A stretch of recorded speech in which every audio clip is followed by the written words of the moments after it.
আমার পেমেন্ট মানে আপনার পেমেন্টটা কিন্তু ওরা তো কয় যে কিছু ওরা দিব না না ওটা তোমার কাছে আসতে হবে আমার হাত দেয়। হ্যাঁ আমি বলে দিচ্ছি আমি বলছি যে ও আমার 1,30,000 দেয়। হ্যাঁ হ্যাঁ স্যার এই কথা না তুমি বুঝবে না এটা তুমি আর বুঝবে না আমি তোমার খাইবো তুমি বুঝো ওটা ভেঙে খাইবো ও নাহলে 30,000 ব্যবস্থা করবো কাছে অন্তরে স্যার কি করা তুই অগদাই করামো অগদের সামনে করবো তুমি পেছনে থাকবে। আচ্ছা আমি পিছনে থাকা অগদ করালাম পরে যদি তারপর ওরা গাড়ির সামনে খারাপ আপনি ব্যাকআপ দিবেন খাইবো না। গতকালকে থেকে আমি একটা ভিডিও দেখতেছি আমার আর ওসি সাহেবের একটি কথোপকথন এই রেকর্ডটি সম্পর্কে কিছু বলতে চাই। আগে বলি এই রেকর্ডটা হচ্ছে সত্যি, এটা কোনো ভুয়া না, এই রেকর্ডটা সত্যি।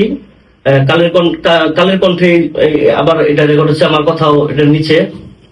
এখন প্রথম থেকে আমি বলি 5ই আগস্টের পরে এই জয়নাল আবেদিন ওসি স্যার যখন আসে তখন সাবেক এক এসআই ছিল পুরাতন, ওনাকে দিয়ে ফোন দেয় আমার নানাকে, ফোন দেয় বলে যে আপনার একটু দেখা করেন। তো আমার নানার ব্যবসা আমি দেখতাম, এই সুবাদে আমি ওসি সাহেবের সাথে দেখা করি।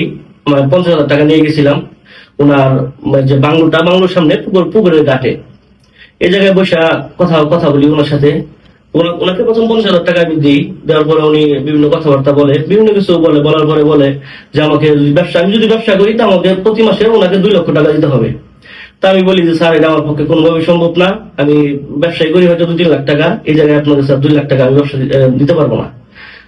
না দিলে ব্যবসা করতে পারবো না, মানে বিভিন্ন হুমকি দামকি দিত। ওনার একজন বলতো যে আমার এক আত্মীয় আছে এই পুলিশ হেডকোয়ার্টারে, অনেক বড় একজন পুলিশের অফিসার, উনি সব মনে বলছিল যে গাজীপুর জেলার এসপি মনে সাবেক এসপি মনে ছিল উনি, বর্তমানে মনে হয় এডিশনাল ডিআইজি হিসেবে মনে আছে, মোহিত স্যার নাকি নাম জানি না। ওনার মানে দাম্ভিকতাটা বেশি দেখাইতো যে আমার আত্মীয়, আমি যা বলবো তাই হবে, মানে বিভিন্ন কিছু বলতো। তো যাই হোক উনি আমাকে 2 লাখ টাকা দাবি করে, আমি দিতে চাই নাই। আমি বলছি স্যার এত টাকা আমি দিতে পারবো না। লাস্ট মুহূর্তে বিভিন্ন কথাবার্তা বললে, অনেকক্ষণ কথাবার্তা জোরাজুরি কইরা ওনাকে আমি বলি যে স্যার আমি ঠিক আছে, আমি আপনাকে মাসে 1 লক্ষ টাকা দিব। এখন যে কোনো ব্র্যান্ডের পুরাতন এসি বদলে নতুন ওয়ালটন এসিতে উপভোগ করুন 25% ছাড়। এইভাবে আমি ওনাকে কয়েক মাস টাকা দিই। কয়েক মাসের মধ্যে উনি বারবার মানে আমার যখন আমি টাকাটা নিয়ে যাইতাম, উনি আমাকে ওনার বাসায় বা বাংলোতে বসতো, ফোনটা বলতো, তখন বলতো আমার যে টাকা এটা হবে না, একটু বাড়াতে হবে, এইভাবে কম টাকায় হবে না, বিভিন্ন জায়গায় আমার খরচ আছে, মানে বিভিন্ন কিছু বলতো।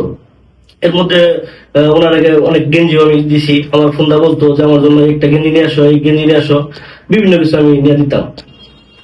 তারপরে কয়েক মাস দেওয়ার পরে ওই যে ভিডিওটা এখন বর্তমানে ফেসবুকে ভাইরাল, এই ভিডিও আপনারা শুনছেন যে 5 লক্ষ টাকা আমার কাছে উনি, ভিডিও লাস্টে দেখবেন 5 লক্ষ টাকা দাবি করছিল।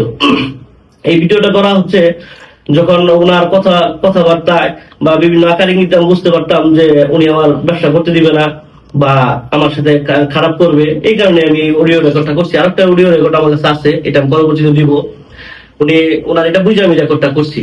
তারপরে উনি আমাকে যে কোনো একটা বিএমপির মাধ্যমে বাসার দিকে জায়গায় না রাত 1:30টার দিকে অ্যারেস্ট করে আমাকে ওনার থানায় নিয়ে যাওয়ার পরে সকালবেলা আমার ফ্যামিলি আসে, আমার ফ্যামিলির কাছে উনি 10 লক্ষ টাকা দাবি করে যে 10 লাখ টাকা না দিলে আমাকে রাজনৈতিক হত্যা মামলায় দেওয়া হবে।